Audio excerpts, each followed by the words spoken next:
I talked to different people here, and I realized that some people understood what I was talking about, and some people were absolutely clueless, and had no idea what I was talking about. State of affairs. Hmm? That's the normal state. It's the normal state of affair, but I wanted to take a small step to fixing that. So what I'm going to do is talk about one other topic, and then I'll let you ask questions at the most basic level about what I am up to, okay? So that we can get some sense of why we're doing these things, because I don't think, everyone understands what's going on with quantum computers running optimization algorithms, because it's a tricky subject, okay? We'll do our best.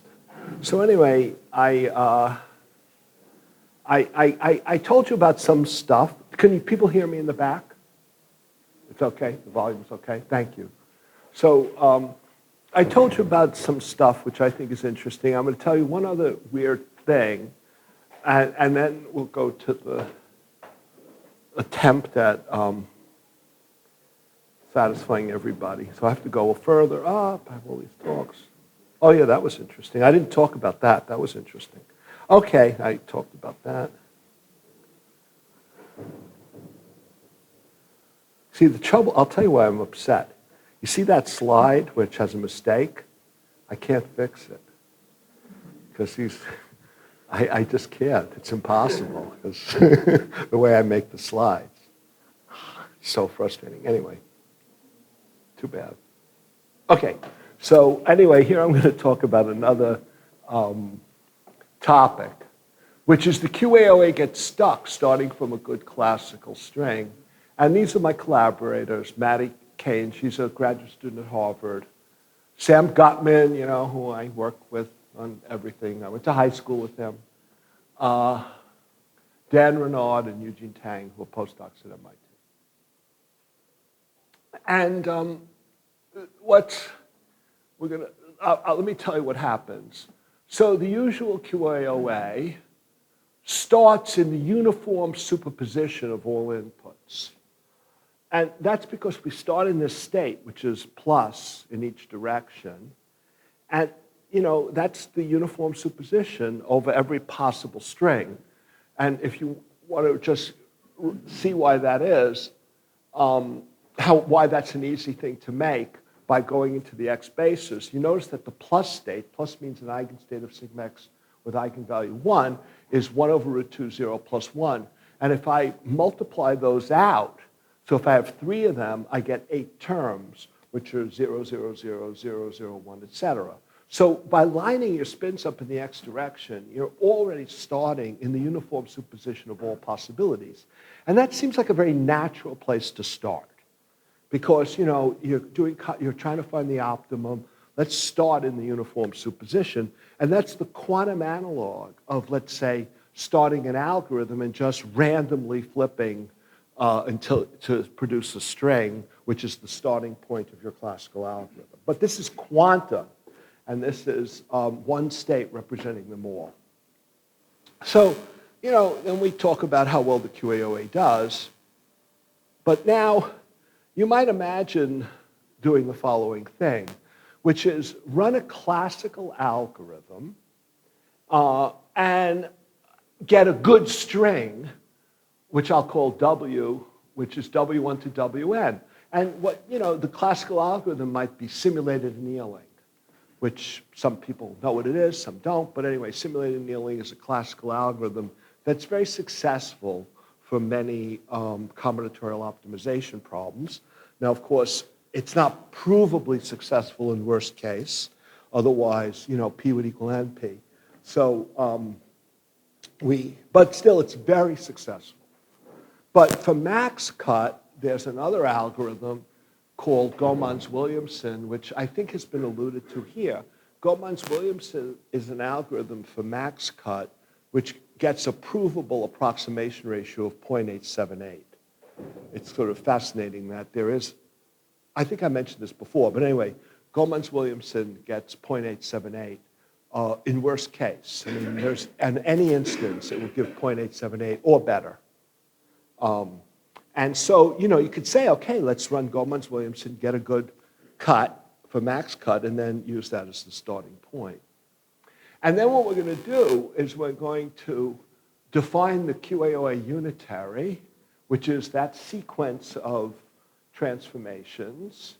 And we're going to now, instead of starting in the uniform superposition, we're going to start at the good spot. I mean, why not? And then vary the parameters to do better, because I want to optimize the cost function.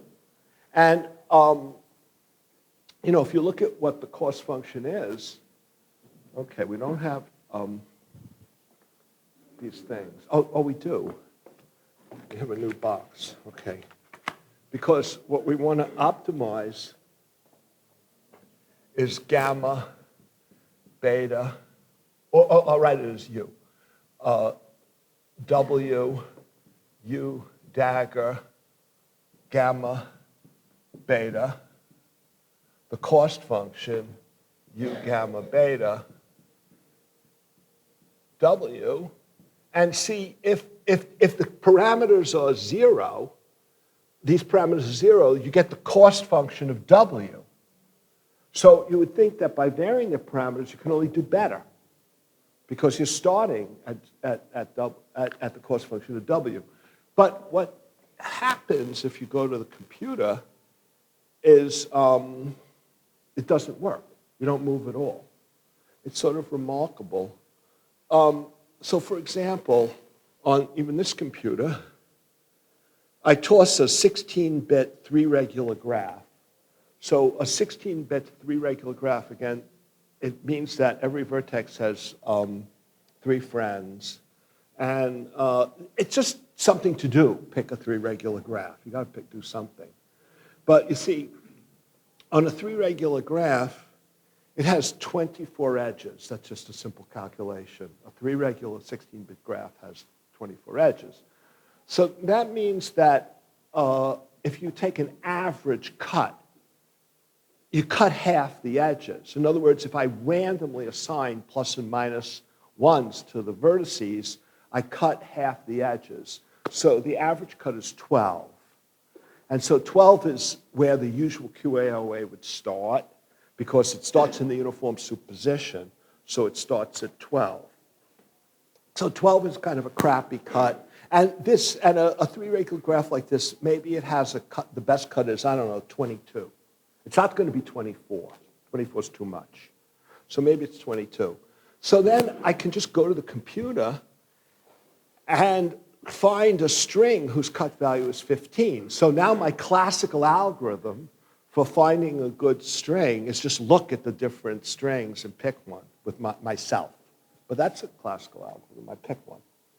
And I pick one at 15. And then I start in W, where CW is 15, and I look at P equals 1, 2, 3 at higher and higher depth.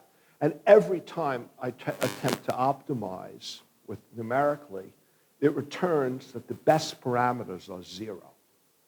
Just never moves. And sometimes it moves by a little bit, like 0.2. And this is very weird, because, to me anyway, and then you could say, well, maybe you picked a bad one, or a typical one.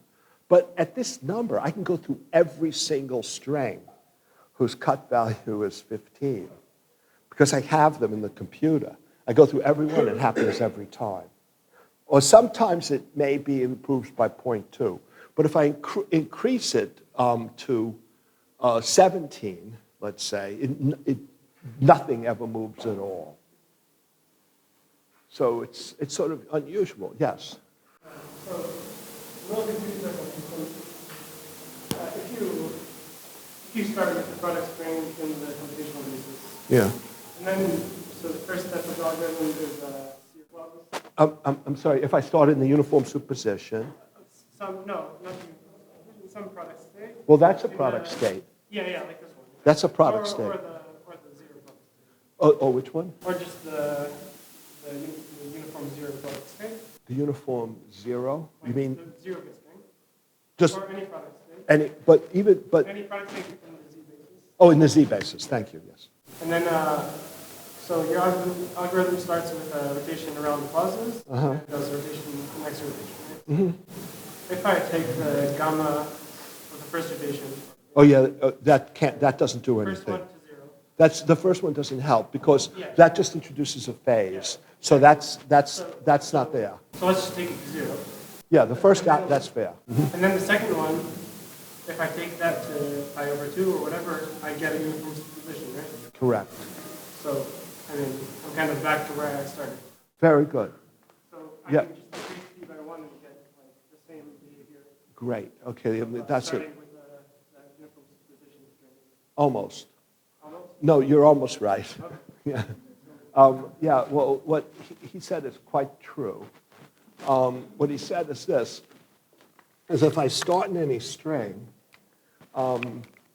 if I start in any fixed string W, and it's actually, if I act with e to the minus I pi over 4 times the sum of the sigma x's, okay, if I do that, what I am going to get is 1 over the square root of 2 to the n, a superposition over all z, okay? But they're going to have funky phases, okay? But that is, there'll be a funky phase for each one, right? But that, if I take the expected value, if I take the expected value of the cost function in this state, it will be 12. It'll be the average, right? So if I do what you said, what I can do is I can take a bad string whose cut value is below 12, and I can rotate it to 12. That I can do. So I can take a bad string and make it mediocre, but a good string I cannot improve. Because now you're saying, oh, now I start the QAOA from here. It doesn't work. No, because there's a big difference between starting here and, yes, I mean, you're making a very good observation. You're saying, why can't I start here? But where we actually start is 1 over the square root of 2 to the n, the sum on z, with phase 1 for every one. Those are hugely different. But, you know, your observations are correct, but that's part of the weirdness here. You know, when I say we start in the uniform superposition, I have to start in the uniform superposition with phase 1. Otherwise, it doesn't work. Well, intuition? No. But I'm not a fan of intuition, you know. I'm a calculator. I don't, no, just kidding. No, I don't really. But let me keep going, and we'll see whether we make a tiny bit of progress on this. Okay? But it's very strange to me, because, I mean, suppose that you were doing, you know, like, for example, you know, suppose that you were running simulated annealing. Simulated annealing is an algorithm which starts with a crappy string, and then as time goes on, it produces a slightly better one, and a better one, and a better one, and a better one. So suppose, you know, you ran simulated annealing for a while, and you stopped. And you said, now I'm going to start again. From there, well, it would just go up. You know, but if you ran the QAOA, and you said, I'm going to run it for a while, and then I'm going to stop and measure a string, and then I start from that string, it's no good. Now you say, well, wait a second. Suppose I was going to run the QAOA at depth 4, and I stopped after 2 rounds. If I took that quantum state, I could keep going. Because, in other words, if I think of the QAOA as running a sequence of, let's say, at depth 4, let me think of it as 4 unitaries. Unitary 1, unitary 2, unitary 3, unitary 4. And I stop after unitary 2, and I just take the state, and then I do unitary 3 and 4. Well, I didn't do anything. But if I measure it after 2 rounds, and I get a string, then it won't move again. So there's something magic about the superposition, as opposed to being in individual strings. And those superpositions have funky phases. Okay? And I don't understand this. But I think it's fascinating because, it's hard, I don't know. It seems to me that most classical algorithms, it depends on what they are. The one I think about the most is simulated annealing. Maybe I should explain what that is if people don't know. But in simulated annealing, you start with a random string, and then you change a bit. Or there are things called like greedy algorithms or walk algorithms where you have a string, you start with a crappy one, you have random assignment of zeros and ones. Then you flip a bit. And you say, should I make the bit flip or not? Well, if the cost function improves, you do. And if the cost function doesn't, maybe you don't improve. So then you say, great, I made a little improvement, I'll go to another bit. I'll flip it, and if the cost function improves, I accept. And if it doesn't, I do another one. In simulated annealing, you sometimes accept a bad move because it doesn't always, you can make you will accept a move that brings down the cost function with a certain probability. And that probability actually puts you in the Boltzmann distribution. And that in simulated annealing. And so if you can enter the Boltzmann distribution at a low temperature, you'll have a low, it's very annoying because in optimization you like to go up, but when you talk about simulated annealing or physics, usually you want to go down because you talk about lowering your energy by being at a low temperature or finding the ground state. But here I need to go up. And the reason we go up in optimization is because I'm interested in something called the approximation ratio, which is the number of satisfied clauses divided by the maximum number. And if you did it in terms of unsatisfied, the denominator would be 0. So go ahead. You know what would happen if you would initialize with superposition of like the Boltzmann distribution and Oh, okay, that's another good question. Like, for example, I can go here, let's say not the Boltzmann distribution, but I start in the uniform superposition of every string whose cost value is 15. That's easy for me to do on my computer. Okay, you don't move. Yeah, another weird finding, numerical finding. Yeah, no, you don't move. You get stuck. I mean, again, I do this. I can verify this on the laptop. And I want to say another thing here about simulation, because sometimes people think, well, you can't learn anything at low bit number because anything you learn might change at high bit number. But this is a phenomenon that's very hard to believe that would change when you went to high bit number, because if your algorithm is getting dead stuck at very low bit number, and even if you don't know why, it's hard to imagine that making it bigger will make it better. So I think the fact that this is dead stuck at low bit number is something which, and then I have arguments for this, but just in terms of the intuition you might develop from simulation, I think there are times when low bit number simulation can teach you something. And I think this is a case. So let's see if we can get a tiny intuition. Well, it's a slight intuition, but it's not great. So let's look at, I always talk about max cut. Someone asked me why max cut. Well, max cut is just the prototypical NP complete problem. It's very simple to state. You have a graph. I'll restate it. You have a graph, and on the graph, you assign bit values plus or minus 1 to every vertex, and you wish to find the assignment that maximizes the number of edges on which the 2 bits on that edge disagree. And that's a very simple problem to state, and it's completely generic. It's the prototypical, optimization problem, and I just stick with max cut because I just did. So let's remember the max cut cost function, which we discussed before. It's the sum on the edge is 1/2 1 minus the IZJ.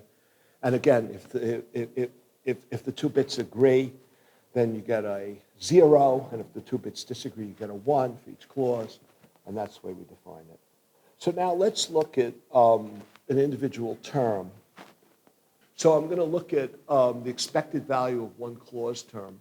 I look at the expected value of one clause term. Now notice that if u is 1, if I do nothing, if the bits in the string W, I, and J disagree, then this clause is satisfied and I get a 1. And if they agree, I get a 0. And if U is not, and so that's for a, the value of this at U equals 1 depends on the bits. If you either satisfy or you don't. But now suppose that, but these clause functions, they're between 0 and 1.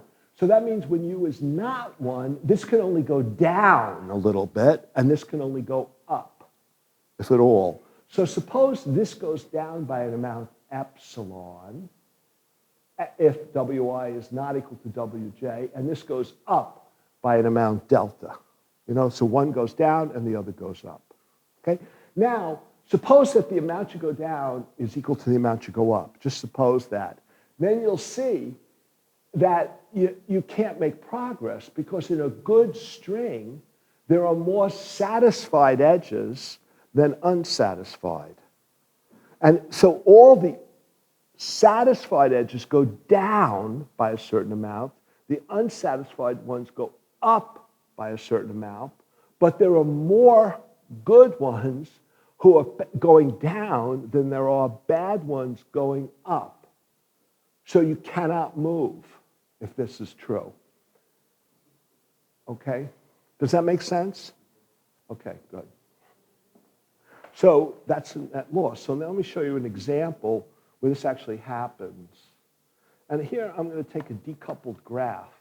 By a decoupled graph, I mean something where this is my graph. 1 is connected to 2, 3 is connected to 4, 5 is connected to 6. Now, this is a very easy problem to solve, right? Because if I want to do max cut, I make this a 1 and this a minus 1, this a 1, this a minus 1, this a 1, and this a minus 1. This is a very simple graph. But because it's so simple, I can analyze it. And actually, I can prove that for any QAOA unitary U, we can prove that epsilon equals delta. In other words, we can prove that no matter what the depth of the QAOA, how many rounds, because it's so simple here, it's only a 4-qubit. You're just analyzing a 4-qubit space. And it's very symmetric because it has a bit swap interchange. It has it's very simple. I mean, you can just do this with a piece of paper. I can analyze this little guy. And so you can just prove this.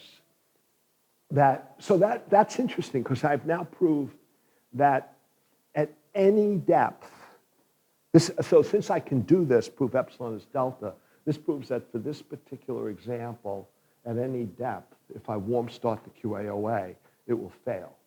So it's just nice to have an example. But I want to contrast that with the performance of the QAOA where the usual QAOA.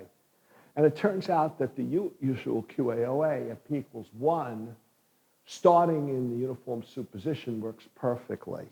So in other words, I forgot, I have it written down somewhere, but I don't know, beta is like pi over 8 or something. I think beta is pi over 8, and gamma is like pi over 4. I don't remember.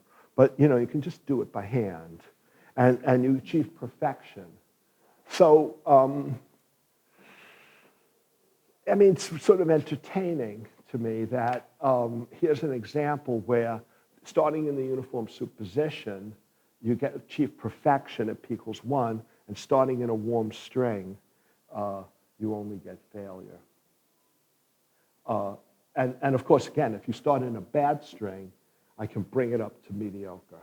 I can bring it up here, I could get a cut fraction of a half if I started if I'm in a bad string, the cut is 0, but I can bring it up to expected value of a half. But I can, anyway, so why do I care about this? We have arguments, thermal arguments and stuff, for why this might be the case. But I think it's very interesting in a way because somehow or another, the QAOA, if you start, like we asked before, if you start in the uniform superposition of everything good, you don't move.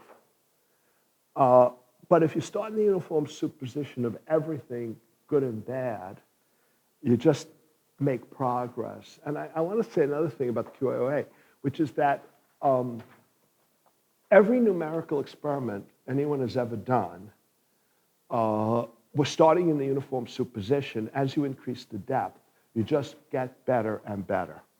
There's never been any evidence that the QAOA gets stuck.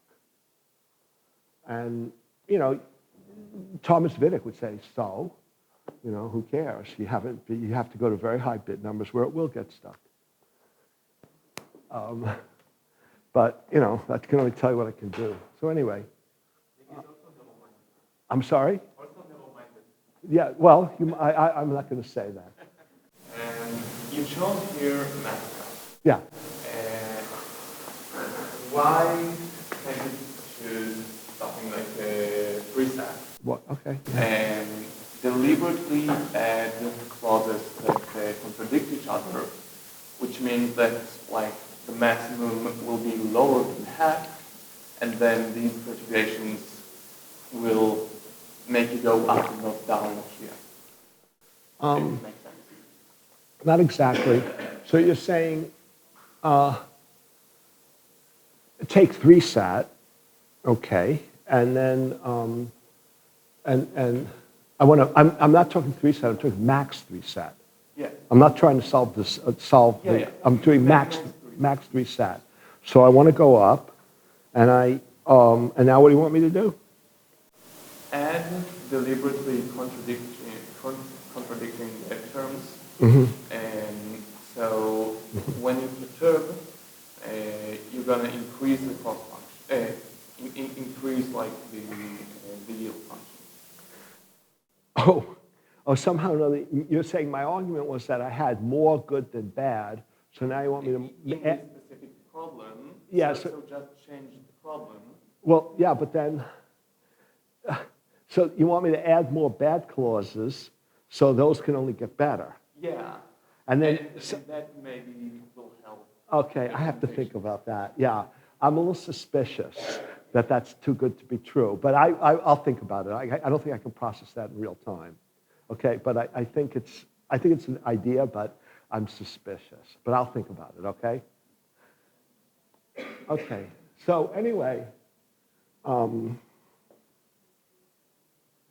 conclusion. So this is the conclusion of my whole spiel, and then we can ask questions.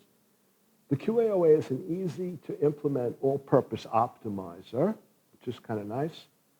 It has worst-case performance guarantees. I can prove that in certain cases it must succeed with a certain probability, which does not beat the best classical algorithms. As I started to say before, performance improves with depth, meaning that every numerical experiment anyone has ever done, as you increase the depth, it just gets better and better without limit.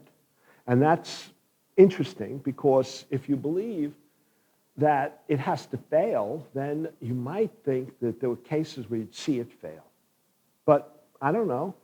Maybe we're just the sizes are just too small. But you know, we could talk about what success would mean if we got beyond a certain point. But there's no experimental. There's no when I say experimental, I mean on laptop experiments or even with bigger computers. We can analyze the random instances in the infinite size limit, and there's not any hint to, my third bullet point was theoretical. Performance can only increase with depth. I explained that before, but the fifth bullet point is that there's not an obstacle to improvement. The numerics are uniformly encouraging, and I think we need to learn more. So I think that's where I'd like to stop, but now please ask me questions about things anything so that we can establish something. Go ahead. Yeah. I'm still not sure what is the reason that you picked the unitary circuit the way you picked it? I'm going to repeat the question for the people in the back. The question was, why did we pick it to be the thing we picked? Yeah, with the beta and the gamma. I don't know. I mean, it just, I don't really know. It just seemed, well, if you look at the adiabatic algorithm, there are 2 ingredients. One, the adiabatic algorithm is an algorithm where you start in the ground state of a particular Hamiltonian, and then which is maybe I should say what the adiabatic algorithm is. I mean, the adiabatic algorithm is a quantum algorithm which takes advantage of the adiabatic theorem.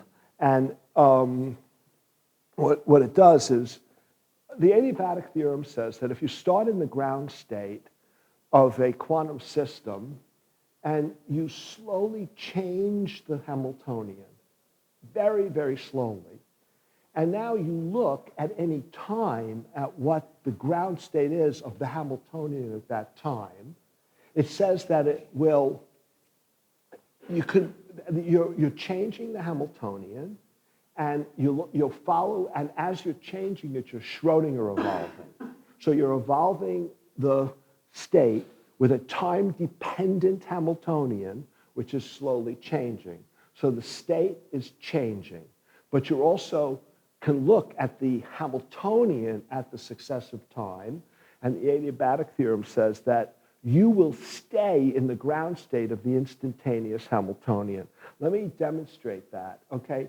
Imagine that my hand is a potential, and and this thing is the ground state, okay? So this is the ground state. Now I move my hand slowly, I stay in the ground state, okay?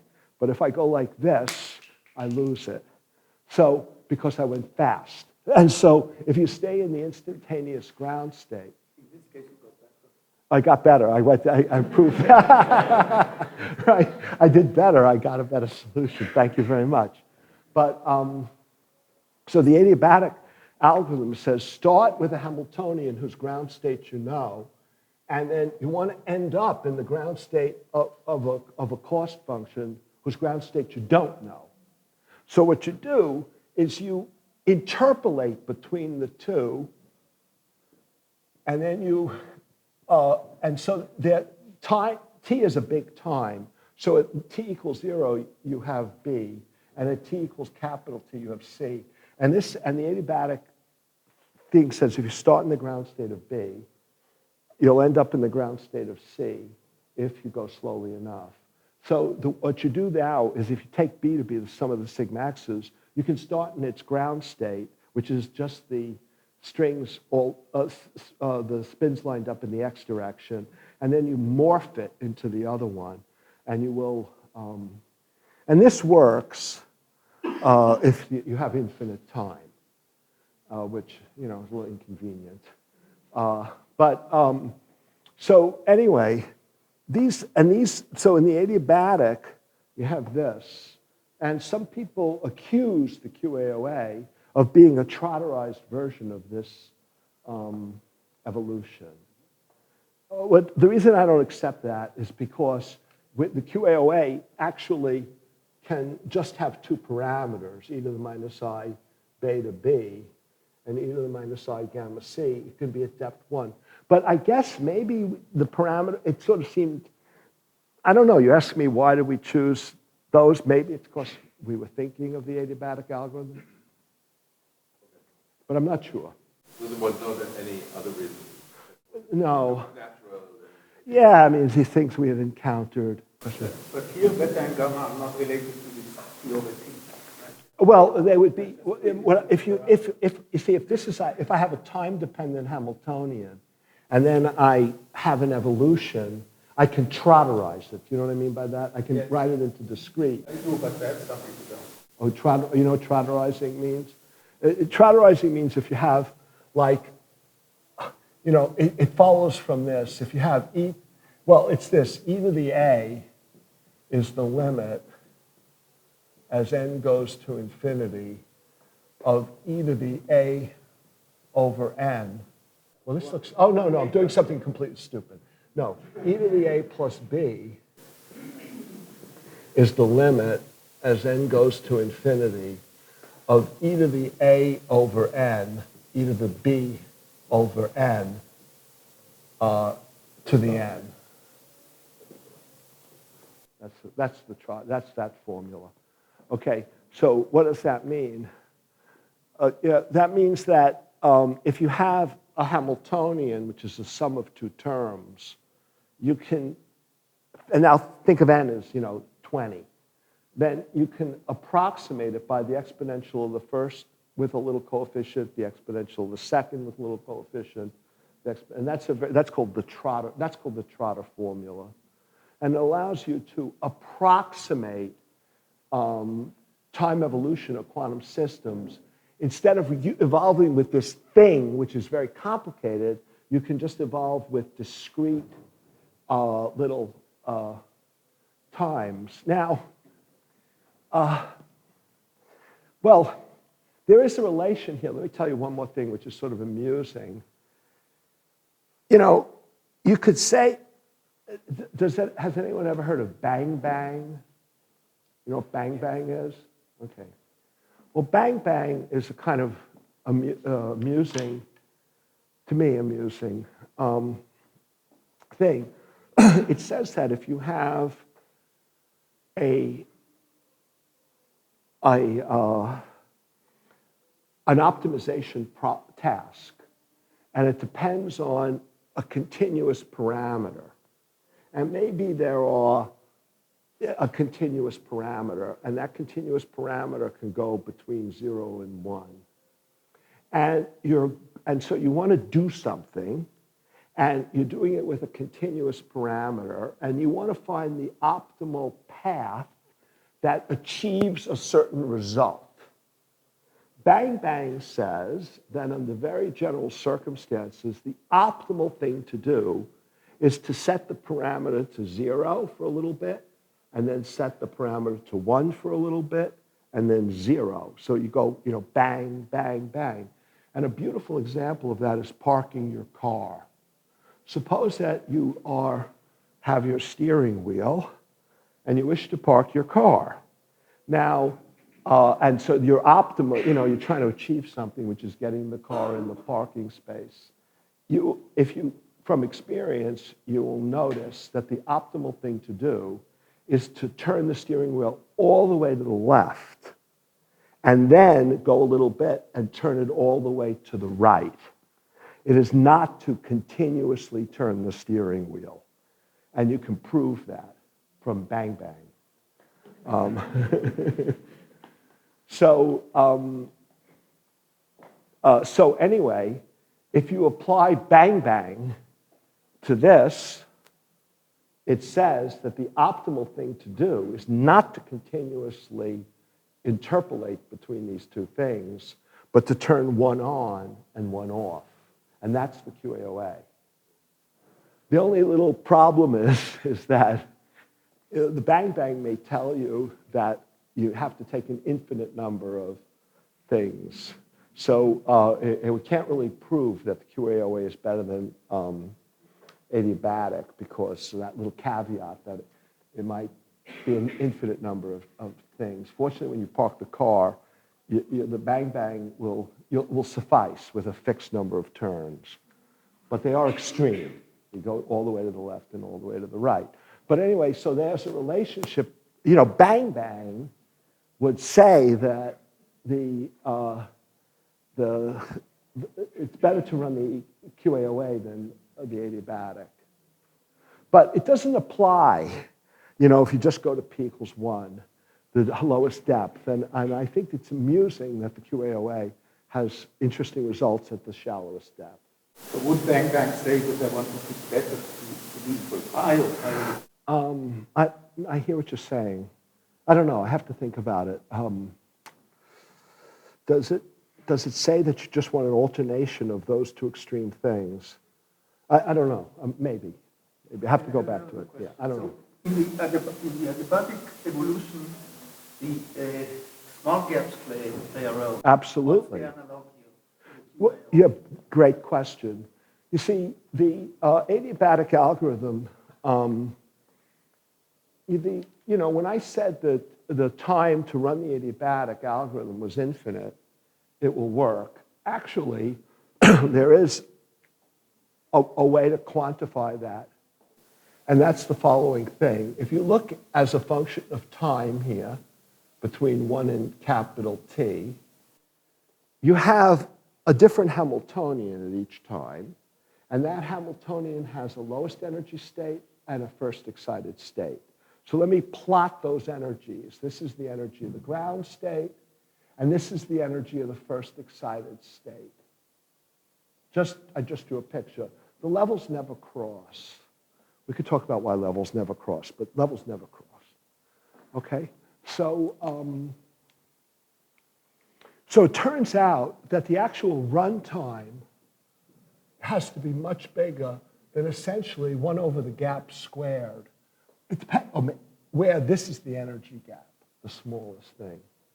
So in the case of the adiabatic, people argued that there will be situations. Oh, I'll tell you a funny story about this in a second. There should be situations where the gap is exponentially small, so the required runtime is exponentially big. And then, so that means, so you could kind of put your eye on something in the adiabatic case and say, if the gap is too small, it has to be big, and I can find physical systems where the gap, excuse me, is very tiny, leading to the failure of the adiabatic. We have no such thing here, no such thing we can latch onto that implies this. Well, let me tell you my story about, so if your physical system has an exponentially small gap, then you have failure.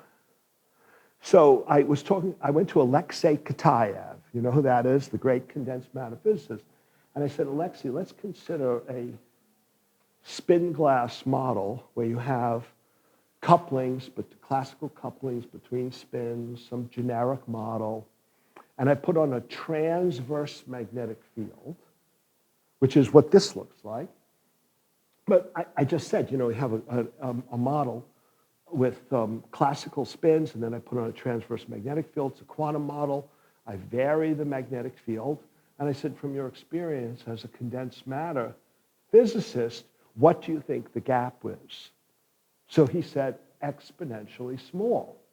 So I said, why do you say that? He said, otherwise the adiabatic algorithm would work. That's what he told me. Good argument. That's a good argument, right? That's what he told me. Otherwise, the adiabatic algorithm would work. So, it's hard to win. That was my experience. Anyway. So, go ahead. just we thank Ed. Okay, sure.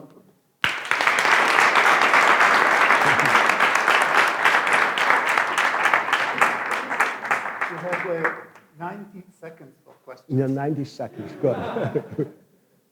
Go ahead. So what if you start not with a perfect superposition, but a slightly noisy superposition? Will it still work, or did you try? I mean, what we've tried is, well, no, I've tried uniform superposition of everything with constant energy. And if you start with 1, it doesn't work. If you start with superposition of 3, it doesn't work. If you start with superposition of everything, it doesn't work. But what do you mean by noisy? Mess up the phases? No, so you try to initialize every qubit in the superposition, but it's slightly shifted to more weight to the 0 or more weight to the 1. I don't know. I never tried that. No. What the question is a great question. In other words, is there an analog of this for the shallow depth QAOA?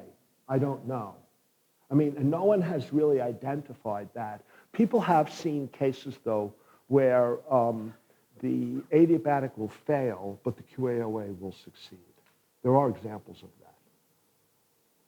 that, where you can show that the adiabatic fails and the QAOA works. But no, I don't have, see, in the adiabatic, you could say, well, if the gap is small, you're going to fail. So let's look and see what the gap is. But then can't translate that to the QAOA, and I don't have an analogous thing that I can latch on to, which would indicate failure or success. Sure. Being a physicist, Yeah. this can't be quite right for dimensional reasons. So Oh, yeah. My dimensions are wrong. Of course. Thank you. Okay. Okay. No. You're right. No, you're right. You're right. I'll fix it. So in units where h bar is 1, and then time and energy are inverse units if h bar is 1, because delta E delta T is h bar. So this is still not okay. So I have to put a numerator in.